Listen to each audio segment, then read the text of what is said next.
Vous croyez réellement connaître le domaine du dessin au Cameroun? Non. Bienvenue au Pixie Talks, le podcast où nous parlons des réalités, des hauts comme des bas, du dessin au Cameroun. Alors aujourd'hui, nous allons accueillir un invité que je dirais prestigieux. Il s'agit de Maître Show. Alors, pour un premier temps, nous aimerions connaître qui se cache derrière le pseudo Maître Show. Je suis camerounais, originaire de la région du Sud, plus précisément du département de Djelobo, dont la ville natale est Sangmalima. Et je m'appelle Mbozo Zébertrand. Et voilà, et j'ai 37 ans. Mon pseudo, comme vous le savez tous, c'est Maître Show pour certains et Showbiz pour d'autres. C'est un plaisir de vous rencontrer et surtout de vous accueillir sur le plateau du Pixie Talks. Ok, première question. Ça fait combien de temps que vous pratiquez le dessin?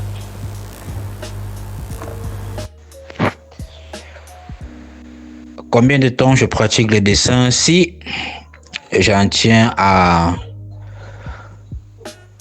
aux affirmations de mes parents, je pratiquerai le dessin depuis l'âge de 3 ans. Donc, ce qui fait 34 ans d'exercice de dessin. Voilà. 34 ans de dessin? Oh là là, j'essaye de compter, mais j'ai la chair de poule. Mince! Tous mes respects. Là, aujourd'hui, nous sommes chanceux de avoir en face un véritable professionnel. Prochaine question. Pourquoi le cartoon? Pourquoi avoir décidé de s'investir dans le cartoon en particulier?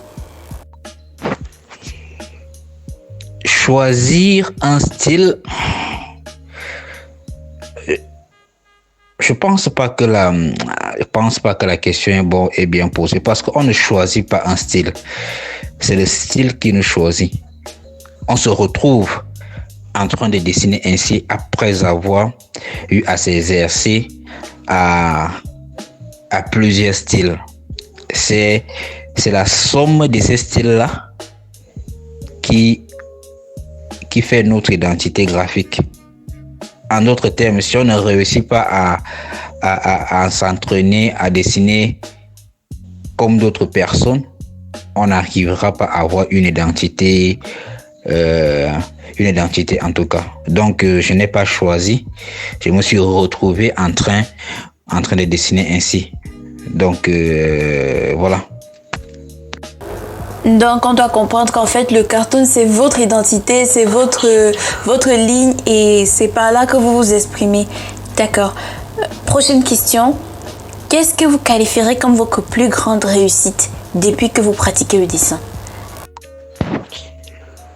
Ma plus grande réussite? Je ne sais pas si j'en ai des plus grandes. J'ai des réussites qui peut-être s'équivalent. Donc, j'ai sorti en 2019 par le biais de Alon Legend concernant la start-up Legend Art. J'ai eu à sortir Moulema. C'était une grande l'une de mes plus grandes apparitions.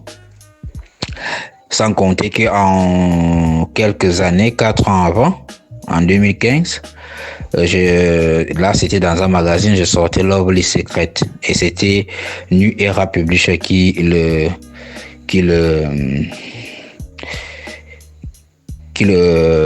produisait. Et bien après, j'ai sorti comme co-auteur à Zebra Comics plusieurs bandes dessinées où je suis purement dessinateur, rien que dessinateur. Donc, et là-bas, j'en ai produit une vingtaine de BD. Donc, pour ma part, je pense que le meilleur est à venir.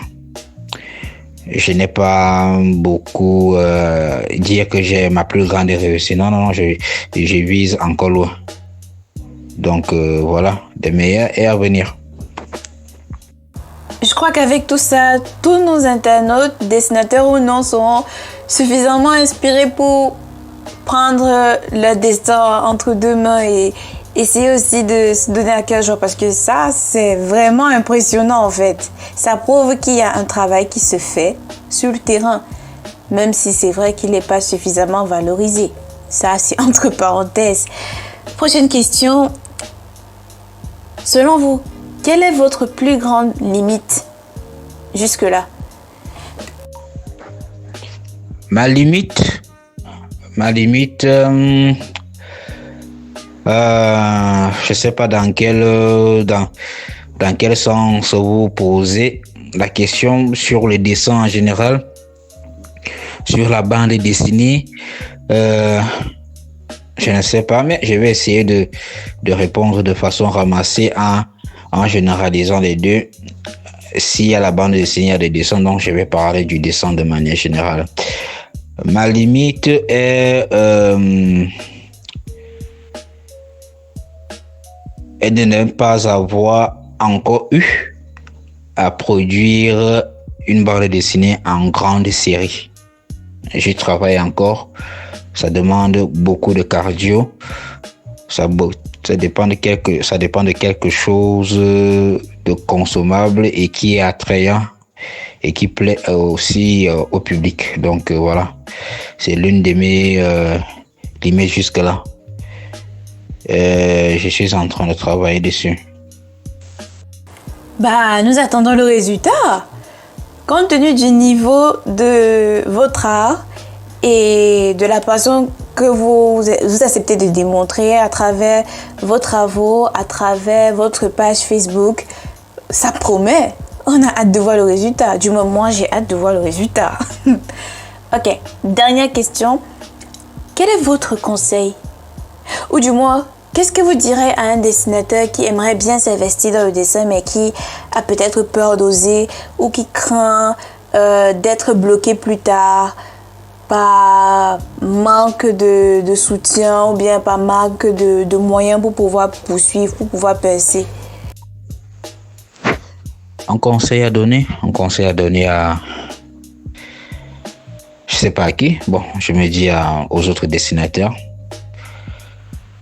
C'est surtout aux dessinateurs africains.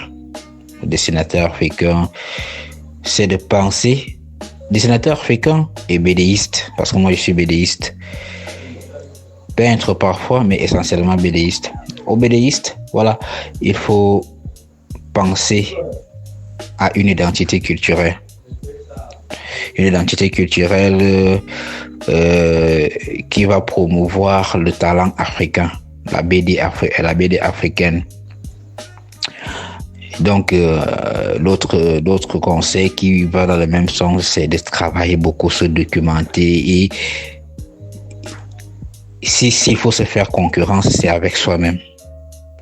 Alors, se documenter, travailler, demander conseil, assister à des conférences, assister à des masterclass, assister à des événements, toutes ces choses-là permettent de promouvoir l'art aussi bien de manière intrinsèque que